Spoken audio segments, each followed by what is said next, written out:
Welcome back to Talk to Me with the coach, Mayden, as we're on the road once again, take your youngsters behind the scenes. So what it's like being Major League ball player. I got the man here. I'm going to let you introduce yourself to my Chicago audience. Yeah, I'm Raley. All right. I'm good at butchering names, so I'll let y'all do it over there. Every kid's dream of being in the big leagues. You're in the big leagues. What's this experience been like? Oh, it's amazing. Just like you said, every kid's dream, and it was certainly mine. And it's still sometimes I still have to pinch myself, realize I'm here and believe it's true. So what did you do? I mean, it's all about being discovered and having an opportunity. What was your opportunity? Yeah, my opportunity was in college. I went to a small D2 school, and I knew that the looks were going to be few and far between there.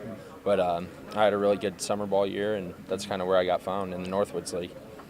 So you must have been the man in college. I had good years in college. You're gonna be modest. Yeah, I wouldn't necessarily call myself the man, but I had good years and put myself on the radar. So you pulled out a few of them beast mode years. So let's take these youngsters back. What was high school like for you? It was like everybody else. I worked my way onto the varsity team my sophomore year. I was really small at the time.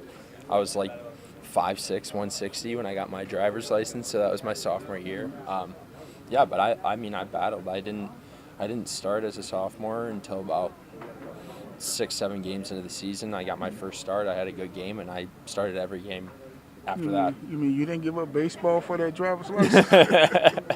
No, but I did give up football. Oh, okay. Now you want to think you was an athlete. Right. And what about college ball when you ventured off into college? Yeah, I wasn't, getting recruited very heavily. So my brother went to Lake Erie College, and I had an offer there, and I decided I wanted to go play with him and sign early. So that's what I did, and it was ended up being the right spot for me. So what was the difference between high school, college, and minor league life? The minor league life is a really difficult one. It's a lot of games, and you're kind of bouncing around. Nothing's ever too sure, so it's a little bit different than college. But yeah, everything was a little bit of an adjustment. So, but you figure it out, and you got to learn to persevere and do that stuff. So what was Torrey Hunter talked about peanut butter and jelly sandwich in the minor leagues. What was your minor league meals like? Honestly, I'll say I spent a lot of my minor league career with the Dodgers, and they feed the minor leaguers really well there, and they try to take care of us the best they can. So I really have no complaints about how anything was run, from the Dodgers to the Twins to here with the Rays. So I think all three of those organizations do a really nice job taking care of their players. So you telling all those minor leagues they better play for the Dodgers, the Rays, the Twins? I can't speak for any other organizations because I haven't been there, but for the three I have been, they always took care of us. So did you get peanut butter and jelly? Oh, we ate a lot of peanut butter and jellies, but good thing I like peanut butter and jelly, I guess. Oh, okay.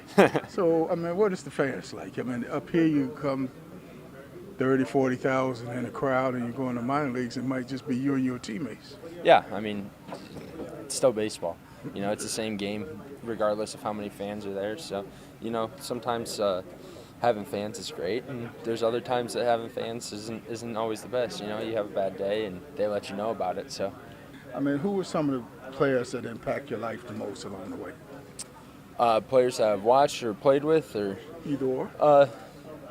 I grew up in Cleveland, so I was a big Indians fan at the time, and I loved, Jim Thome, Travis Hafner, those guys, those big lefty power hitters were kind of my thing. And as for career goes, I think Mookie was super beneficial to me in LA.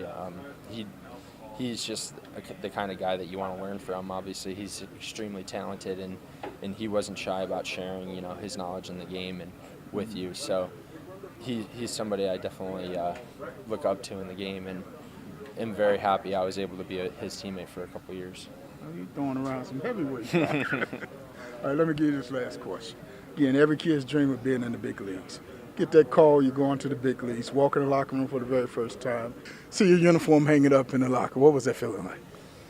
Well, my call-up was a little bit different than that. It was in the COVID year, so I was actually already with the team on the taxi squad, and they actually told me about 15 minutes before game time that I was going to be active for the game. So my story is a little bit different, but it is definitely a surreal feeling, and I was fortunate enough to debut on the day that the Dodgers got the World Series rings from You year just go put past. them Dodgers in there. Yeah, so it was, it's just a cool experience. Coach, take youngsters behind the scenes with the man. Thanks. Thank you. Appreciate it.